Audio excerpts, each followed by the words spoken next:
What's up, guys? Carolina Jackpot coming at you on July the 4th. Happy Independence Day, everyone. Hope you're having a good one. Hope you're staying safe. Hope you're staying cool wherever you're at.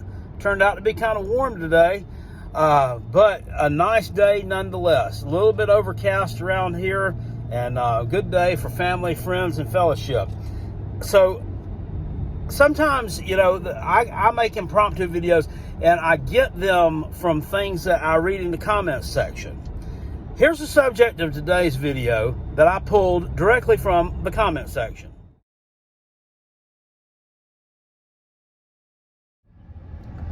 So Clemson quarterback DJ Uiagalelei, as we know affectionately as DJ Ukulele, who's actually subscribed to this channel, as you see there, as well he should be, for him to get all of his news, notes, and pertinent information from the horse's mouth, not the horse's rear. He wants to know, how does it feel, seriously, as a Gamecock fan, knowing that Clemson's recruiting hasn't fallen off? Well, how about this, DJ? It doesn't feel like anything at all. All right, so this year, Clemson's class for 2023 is ranked number 4. Last year, they finished up number 10, I believe. The year before, it was number 5, and then number 3 the year before that. Now, I may have those rankings mixed up by the years, but you get my drift. It's been in the top 10 or inside of it for the past years, all the way back into the mid 2010s. Just been recruiting at a really good level. This year, I think their average player ranking is like a 91. Now, Georgia and USC Junior, which is the team over on the West Coast, actually trail you in the recruiting rankings. However, their overall player ranking is higher than yours at this point in time.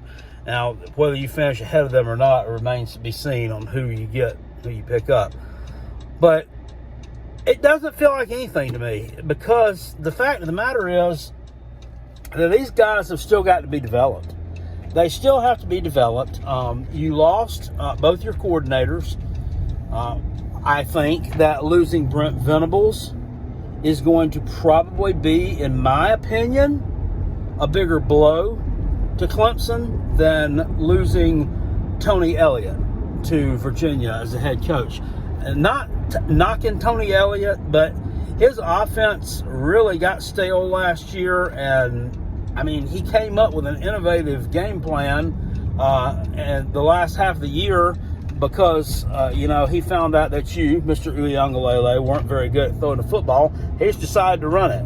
Well, you only had one or two options there. It's either run it or throw it, and he decided to run it, and it worked out pretty well for you. After Will Shipley got healthy, right after Kobe Pace kind of got his sea legs and the little freshman jitters out from under him, they did pretty well.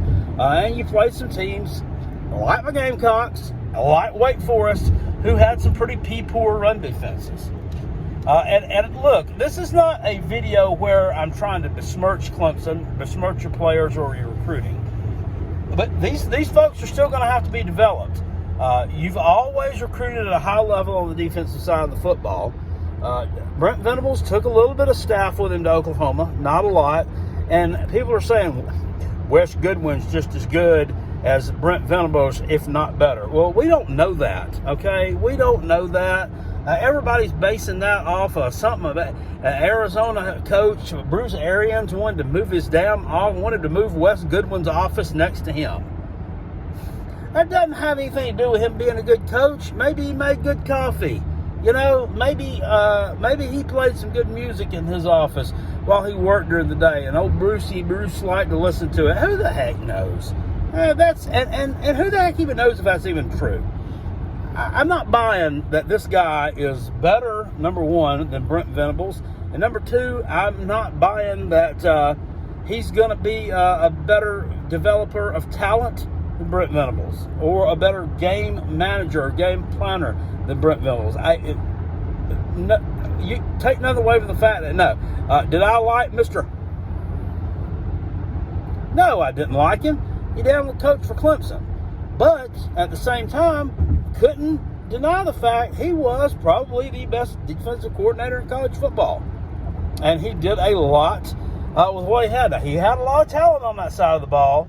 He's not like, and I know I'm talking two different sides, I'm talking two different things here, but he's not like a Mark Stoops at Kentucky, like the human baked potato, right? He wasn't like a Kyle Whittingham at Utah, someone who's constantly got 3-star players that they develop into 5-star talents on the field, just by virtue of player development. Because although they're highly regarded players coming out of high school. That's what I'm trying to say. I'm getting a little tongue-tied here. And he realized their potential. I mean, they played up to their potential under him. Are you going to be able to do the same thing under this good one? I don't know. We don't know. So it doesn't feel like anything to me right now. The quarterback coach, Brandon Streeter, is the one who's taking over your offensive play calling, right? To be your offensive coordinator. And you can take it for what it's worth. I don't care. But these guys basically turned Trevor Lawrence into a running back his junior year. Go back and look at it.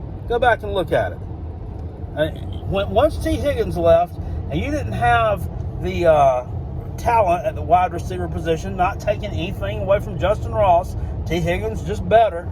He just was.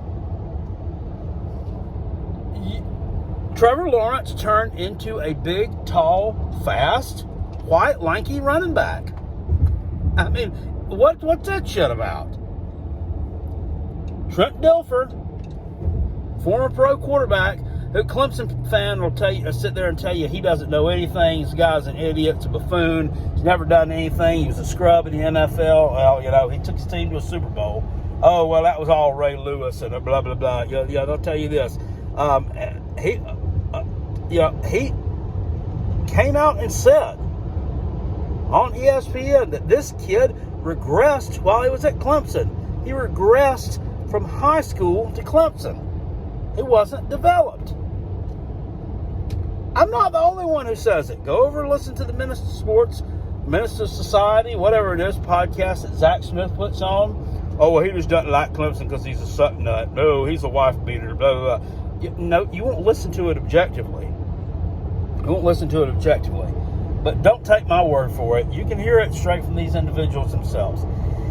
Anyway, so it feels like nothing to me that you're recruiting at a high level. You've been recruiting at a high level for years. That does not necessarily mean that you're going to have success on the field this year. These guys have got to be developed. Or next year. These guys aren't even going to factor into 2022. So that's my thoughts on that. Now, let me give you my thoughts on this. Clemson joining the SEC. Is that a good move for them financially? Yes, it's a very good move. In, 2021, the average SEC team earned like $20 million more than the average ACC team. And the average ACC number was actually bolstered by your favorite team and mine. I'm just being a smart aleck. I don't care about them one way or the other. Notre Dame. Being in the conference for every sport in that conference, I should say, for that entire fiscal year or scholastic year, whatever, athletic year or whatever. So, it's a huge move financially. There'll be a huge buyout to get out of the ACC, but they'll make that up fairly quickly if they join the SEC just from the payout that they're going to get from being a member of the conference. Now, is that going to hurt their success on the football field? Yes, it is. And you can sit here all day long and tell me, well, look at our record against Bama the last 10 years. Look at our record against the Cougs the last 10 years. Look at our record against Georgia the last... Whoops, we don't want to talk about that. Look at our record against Texas A&M and what we did against Auburn. Yes, you did. You did. We're not going to deny that. I'm not going to take that away from you. But the fact of the matter is this, guys. Everybody said it. You don't like hearing it. So if you don't want to hear it, you can turn the video off right now. You go through week after week beating up on Wake Forest, You beat up on NC State. Whoops, you didn't beat up on them. Excuse me. You beat up on Wake Forest. You're beating up on Syracuse. You're beating up on Pittsburgh. No, well, never. You're beating up on Boston College. You're beating up on all these teams that are mediocre. Mediocre. Mediocre. That ought to be our call for a Gamecock, shouldn't it? Mediocre. Anyway, you beat up on these mediocre teams. And guess what? At the end of the season, you're injury-free. For the most part. You're injury-free. Shouldn't matter because you run around shouting out the moniker, too deep, beep, beep, beep, we too deep, meh, to everybody who listened to it. However, last year, when you had a lot of players out injured, all you wanted to do was moan and groan about injuries. Say, look at us, we won 10 games. This is the worst team ever we had in 15 years, and look at all the injuries we had. Well, you shouldn't be talking about injuries. Because on the other end of the spectrum and on the other side of your mouth, you're crowing about being too damn deep. Here's the reality. You're fresh. You're fresh when you go into the playoffs. You're fresh when you play Alabama. They weren't fresh in 2018 when you went out there and you spanked their little butt Northwestern orange and burnt purple. No, Northwestern purple and burnt orange. Or whatever it is. It's not burnt orange. It's some other color of orange. It's an ugly orange. True? Maybe. The road to the playoffs is not going to be easy. Am I saying you're going to go 7-5 in the SEC every year? No, you're not. You won't. You may go 10-3. You may do that. You may go 10-3, something like that. But you're not going to go undefeated in the SEC. Just not. You will not do it when you get over there. And I'm not talking about, well, look at who you play. Was beating up on the Vanderbilts and the Coots. I mean, and Mississippi State. Yes. I think you'll probably beat those teams. I'm talking about playing Texas A&M every year. I'm talking about playing LSU every year. They're down a little bit right now. They're going to get right back up. They're going to get right back up. I'm talking about Ole Miss every other year. You talking about offense. I mean, offensively, Ole Miss will have something for you. Ole Miss will have something for you. Kentucky, I think, will have something for you. I think Tennessee could have something for you. I think they'll have something for you. I don't know that you can stop them. I don't know that you can stop that offense. Maybe not. You ain't beating Georgia. So, I mean, is that a smart move for Clemson or not? Money-wise, yes. As far as making it to the college football playoffs every year and winning it, no. It's not a bright move. It's not.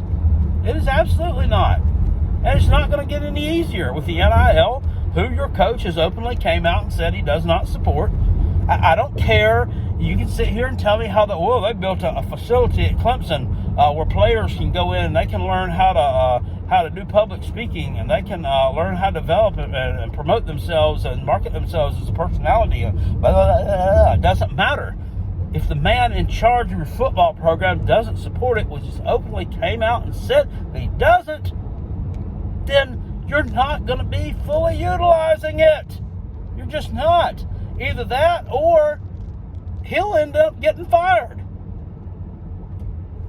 Because of the new regime, and I'm talking about your new regime, I'm talking about your whatever, your boosters, your board of directors, or whatever, they're not going to stand for it. If he ever used to win championships, if he's not going to support the NIL, he's not going to support the transfer portal, not going to participate in it, he's not going to be winning games. You're going to have 10-win seasons. It's going to drop down to 9-win seasons, and it's going to drop down even worse than that. And in a few years, your beloved son, who could have built a mansion right there in the middle of campus and lived out his entire existence there if he chosen to do so, maybe out of a job.